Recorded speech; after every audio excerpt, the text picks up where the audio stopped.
Diario de un emprendedor. Hola, soy Rubén Martínez y siempre ando metiéndome en fregados, digo, negocios. En este podcast te cuento mis reflexiones, mis motivaciones, mis aciertos, mis errores, vamos, mi día a día como emprendedor. Lo grabo por las mañanas mientras ando, porque no tengo tiempo ni para respirar, pero este es mi día a día, te invito a escucharlo. ¿Te apuntas? Hola, muy buenos días, bienvenido a un episodio más del podcast de Diario de un Emprendedor. ¿Qué tal estás? Episodio 150 y hoy te voy a hablar de un curso de negociación que estuve haciendo el otro día, que me pareció bastante interesante. Bueno, al final casi todos los cursos que haces son interesantes, ¿no? Porque de una manera u otra siempre te queda algo, por muy pequeño que sea, siempre aprendes, ¿no?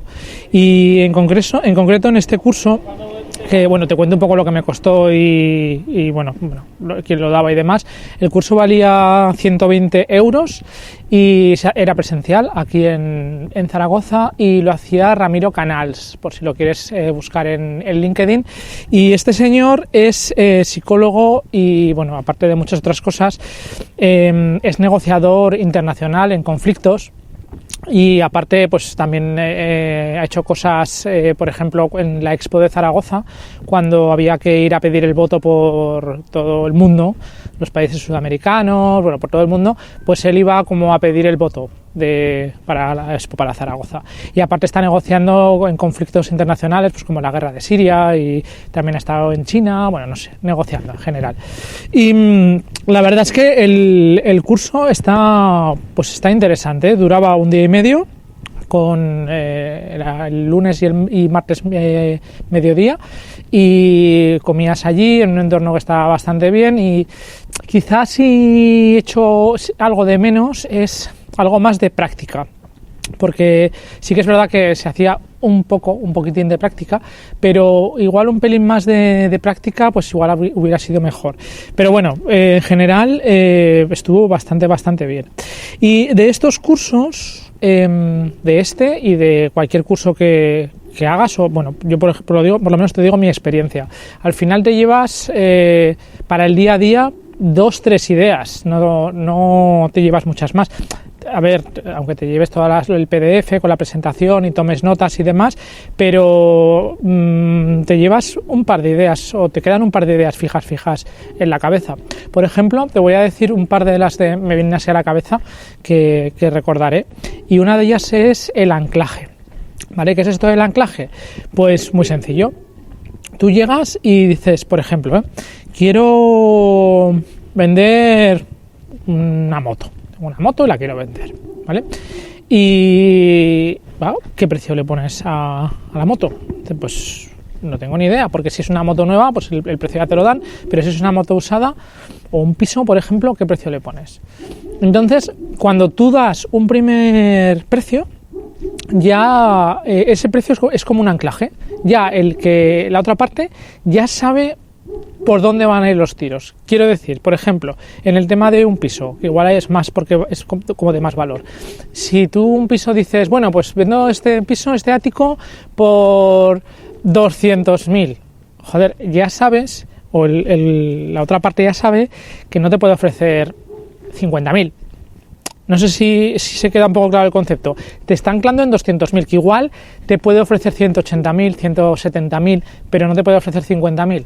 Entonces, esto del anclaje es interesante porque si tú de una tacada ya ves que hay mucha diferencia entre el anclaje, o que no vas a llegar a un buen puerto, pues o que notas que el otro sabe lo que es el tema del anclaje y tú pues no estás de acuerdo con ese anclaje, y digo, no, pero ¿cómo voy a pagarte 200.000? Eso es imposible, si esto vale como mucho 50.000. Y estás como de alguna manera anclando para que el otro también sepa por dónde van los tiros, ¿vale? Y si no hay punto de acuerdo, si no hay punto intermedio, pues lógicamente no va a haber acuerdo. En cualquier caso, esto es una de las cosas que me resultó curioso, el tema del anclaje y cómo continuamente vamos anclándonos, porque tú no sabes el valor de las cosas. El valor de las cosas normalmente no es una cosa totalmente objetiva, que vale un piso, que vale, no sé, que vale un montón de cosas. No va a precio, normalmente las cosas, es decir, pues esto, el coste de hacer el piso vale tanto, no, porque el piso, por ejemplo, pues puede haber sido construido hace 50 años y el coste no tiene nada que ver, entonces tienes que tener algún punto de referencia y sería pues el anclaje de lo que se ponga, pues mira, yo estoy dispuesto a esto y tal. Eso es un punto interesante. Y luego también me chocó otra cosa que dijo que, bueno, yo ya estoy convencido de esto, pero lo dijo, que había que buscar pactos win-win, en los cuales ambas partes ganen en la negociación, porque si una parte gana y otra parte pierde, mal acuerdo. Si es una cosa puntual y no vas a volver a ver o a negociar con esa otra parte, pues igual te puede valer, pero como sean negociaciones, como sean acuerdos que el día de mañana pues te vuelvas a ver con esa empresa, con esa persona, con quien sea, pues vas a tener un problema. Entonces hay que buscar soluciones win-win. Entonces, ¿cómo buscas soluciones win-win? Pues hay que ser creativo. Y la forma de ser creativo es echarle tiempo y empezar a pensar distintas opciones, que no sea solamente ceñirse, por ejemplo, a un precio o a una cosa sola, sino pues preguntar. Por ejemplo, cuando decía el ejemplo de cuando alguien pide que le suban el sueldo. Entonces tú dices, claro, lo que quiere es dinero, pero ¿realmente lo que quiere es siempre dinero? ¿Vale? Igual no siempre es dinero lo que pide esa persona y realmente quiere ese dinero para comprarse un coche o para poder llevar a sus hijos al colegio, a un colegio más caro. Entonces, puedes buscar soluciones creativas, porque si te dice, no, es para llevar a mis hijos al colegio, y dices, ¿y si te pago yo parte del colegio, por ejemplo? Si no puedes subirle el sueldo. O yo qué sé, si te ayudo a conseguir una financiación para que puedas acceder a comprarte un piso, decía el hombre te contaba. No siempre es cuestión de dinero las cosas, y al final, siendo creativo y echándole una pensada y preguntando mucho el porqué de las cosas, se llega a soluciones de win-win en las cuales ambas partes queden satisfechas, sabiendo que, claro, lógicamente ambas partes van a tener que ceder, porque esto de yo gano y tú pierdes no está muy bien, porque al final, sí, tú en el momento, si tienes una posición de fuerza, puedes imponerla, pero si el día de mañana te vuelves a ver las caras en otra negociación y no estás en la misma situación, probablemente eso te lleve a pues que te hagan lo mismo a ti. Entonces, es interesante el argumento que daba. Luego daba más argumentos, no recuerdo ahora todos, pero así como que me vengan a la cabeza son estos. Y también te decía que si no sabes de algo, cuando vas a hablar de un tema o a negociar sobre un tema que no sabes, que es mejor que no hables tú. O sea, que hable el contrario y que empiece a hablar, porque puedes meter la pata. Porque cuando no sabes de algo es probable que digas cosas que te perjudiquen luego la negociación, ¿vale? No sé, la verdad es que son cursos que hay que hacer porque al final creces. No hay que ir con la mentalidad de va a ser un mega curso en el cual voy a ser negociador de la leche y tal, porque creo que no es el planteamiento. De hecho, esto con el tema del curso de hablar en público, he hecho varios cursos y han sido de distintas metodologías, ¿vale? Por ejemplo, hubo uno que fue 2 o 3 días, un par de horas, que fue muy corto, que bueno, pues sí, sacas alguna cosa en claro, tal, pero tampoco mucho. Luego hubo otro que fue desde octubre hasta junio, 2 horas a la semana, que ese curso fue la leche, porque estabas continuamente practicando, estabas poniendo en práctica, porque ese año además me tocó pues hablar bastante en público y puse bastante en práctica lo que iba aprendiendo, y fue la verdad es que fue una pasada. Fue una pasada de curso, pero claro, estamos hablando de que era 2 horas todas las semanas, de los jueves de 8 a 10 de la noche, durante pues eso, 8 meses o 9 meses, ¿vale? Que hay que tener compromiso para hacerlo y llegar a las tantas luego a casa, tal. Y luego el último curso que hice, pues era, duró, no sé si fueron 9 clases o algo así, de también 2 horas, pero muy seguido, ¿vale? Era lunes, miércoles, viernes, lunes, miércoles, viernes, lunes, miércoles, viernes. Entonces, claro, no es lo mismo que hacerlo de la otra manera, en la cual vas asimilando, vas poniendo en práctica. Además, era el que era muy largo era como muy práctico, y este que eran como horas y muy concentradas era más teórico, ¿vale? Entonces, son matices, pero bueno, al final de todos los cursos, al final te llevas algo, con lo cual hay que estar continuamente formándose. Yo lo tengo hiper claro, o sea, lo tengo clarísimo. De hecho, si en la universidad o en el colegio te enseñaran otras cosas en vez de las cosas que te enseñan que probablemente no las utilices en la vida, pues otro gallo nos cantaría. La historia es que no solamente vale con lo teórico, sino que también hay que intentar poner en práctica estas cosas. Muchas veces, por ejemplo, el tema de negociar, pues se te pueden dar muchos casos en el cual tengas que negociar, porque estás todo el día negociando incluso con tu mujer, por poner el caso, ¿vale? Pero en sí, en plan duro de tener que negociar con un proveedor o con un cliente cosas, no sé, ya relevantes, pues no todos los días te ocurre. Lógicamente te va ocurriendo, pero no todos los días te ocurre, ¿vale? Igual que lo de hablar en público no siempre tienes la oportunidad de estar un año entero practicando a menudo, exponiéndote, hablando, comunicando, ¿vale? Al final es práctica, y si no tienes la posibilidad de hacerlo, pues lógicamente te quedas con la parte teórica. Pero aún así hay que hacer cursos y hay que ir analizando, ¿vale? Luego otra cosa, bueno, el método que utilizaba para el curso se llama método Harvard. Yo no tenía ni idea, no lo conocía, y debe ser que la Universidad de Harvard, pues hace un montón de años, pues implantaron como un método de negociación que debe ser bastante conocido, y la verdad es que leeré más sobre el tema, intentaré leer libros sobre el tema y demás, y quizá me lo apunte para el día de mañana, intentar hacer algún curso sobre esto, si voy cogiéndole pues el gustillo y voy controlando más.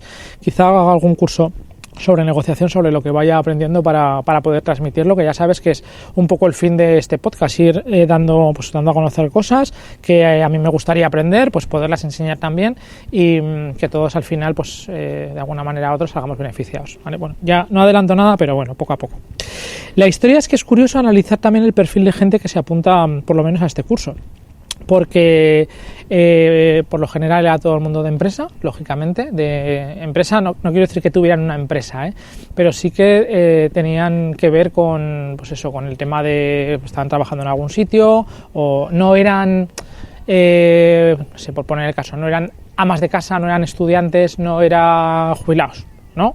Eran personas en activo que de alguna manera tenían que ver con el tema de empresa, en distintos perfiles, había directivos y había pues comerciales, por ejemplo, no sé, pero todo el mundo que tenía que ver con tema de empresa.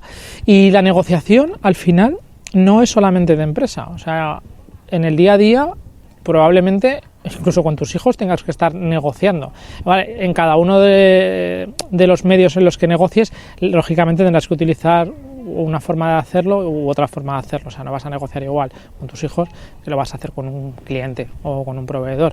Pero bueno, al final deberíamos de ser conscientes de lo que estamos haciendo cuando negocias y saber un poco pues hasta dónde quieres llegar, hasta dónde está dispuesto a llegar el otro o piensas que está dispuesto a llegar el otro, cuál es tu punto de salida, decir hasta aquí, mira, yo llego hasta aquí y más de aquí no negocio y me salgo porque al final estoy peor que en el punto de partida. Entonces son cosas que normalmente no reflexionas sobre ellas, pero que podrías aplicar pues perfectamente a cualquier cosa que negociaras, ¿vale? Ya te digo, en familia, en cualquier cosa, incluso a la hora de comprarte casa, por poner el caso, o de comprarte un vehículo, ¿vale? Bueno, más cosas. Bueno, quería contarte eso, que aprender cosas que nunca está de más, y que al final en estos cursos yo creo que lo que se te quedan son dos cositas, o sea, con dos ideas que te quedes de cada curso, de estos cortos que haces, pero cosas realmente interesantes que puedas aplicar en el día a día, y cuando la estés aplicando, pues que te acuerdes. Yo creo que con eso ya has cubierto la inversión de hacer el curso. También es muy bueno porque haces networking, con lo cual conoces a gente que luego el día de mañana, pues quieras que no, pues mira, ahí está, pues si necesitas cualquier cosa, no es lo mismo ir a puerta fría a algún sitio que decir, ostras, pues mira, estoy haciendo tal curso con fulanito de tal, ostras, pues voy a llamarle porque quizá me vendría bien para hacer lo que sea, ¿vale? Entonces, al final siempre está bien, ¿vale? Y luego también sales un poco de la rutina del día a día, de estar pues en la oficina o de relacionarte siempre con la misma gente, es interesante. Bueno, voy a ir cerrando el episodio de hoy y hoy quiero dar las gracias. Tengo dos reseñas más, una de Jorge Miranda que me dice: Rubén Martínez sabe transmitir como ningún otro estrategias, conocimientos y habilidades con las que todo emprendedor debe contar. Pues muchas gracias, Jorge, ya te nombré en podcast anterior su página web, jorgemirandacreativo.com, creo que es. Muchas gracias por la reseña. Y luego tengo otra reseña más que pone Good Job, Enrique Martín. Dice, aunque no dejes de decir la palabra podcast, y pone unos smiles, tu estilo cercano y directo engancha. Gracias por estar ahí. Pues muchas gracias a ti, Enrique, porque la verdad es que al principio cuando me mandó un mail hace días ya me dijo esto de la palabra podcast, la repetía mucho y tal, y al principio intentaba no decirla, pero es que me es imposible. Así que si a alguien le molesta mucho, ya le pido disculpas de antemano, pero es que es como estás continuamente refiriéndote a esto que estás haciendo, de alguna manera u otra siempre sale la palabra podcast, ¿vale? Así que lo siento, espero que no moleste mucho y bueno, muchas gracias por la reseña y en concreto vamos por 34 si iTunes no me engaña, porque es que hace unas cosas muy raras con las reseñas. Hay veces que te pone una reseña pero no sabes muy bien quién la ha escrito, hay veces como que parece que desaparecen, no sé, una historia rara. Así que vamos por 34 y me gustaría llegar a 50 durante este mes de marzo. Así que si hay unas 6.000 descargas al mes, y entiendo que no serán todas de las mismas personas una descarga cada día, quiere decir, como es un podcast diario, no creo que sean 6.000 entre 30 el número de gente que escucha el podcast, sino que tiene que ser bastante más. Te pido que me des la propina digital, que no es otra que me hagas una reseña positiva en iTunes, que es el mayor buscador de podcast que hay a nivel internacional, ¿vale? Así que eso, y que si es la primera vez que me escuchas y no te has suscrito al podcast, pues que lo hagas a través de la plataforma en la cual pues lo estés escuchando, ya sea iTunes, iVoox, Spreaker, la que sea, ¿vale? Que te suscribas para que te lleguen las actualizaciones automáticas y así poder escucharlo pues cuando te apetezca, ¿vale? Bueno, pues me voy a despedir hasta el próximo episodio de Diario de un Emprendedor. Que pases muy buen día. Visita mi web martinezruben.com. En ella podrás escuchar el resto de episodios de este podcast y de mi otro podcast de entrevistas a emprendedores. Te pondré los enlaces a todos los libros, aplicaciones y cosas de interés que menciono en el podcast. Además, en martinezruben.com/gratis tienes un regalo exclusivo para ti. ¿A qué esperas? martinezruben.com/gratis.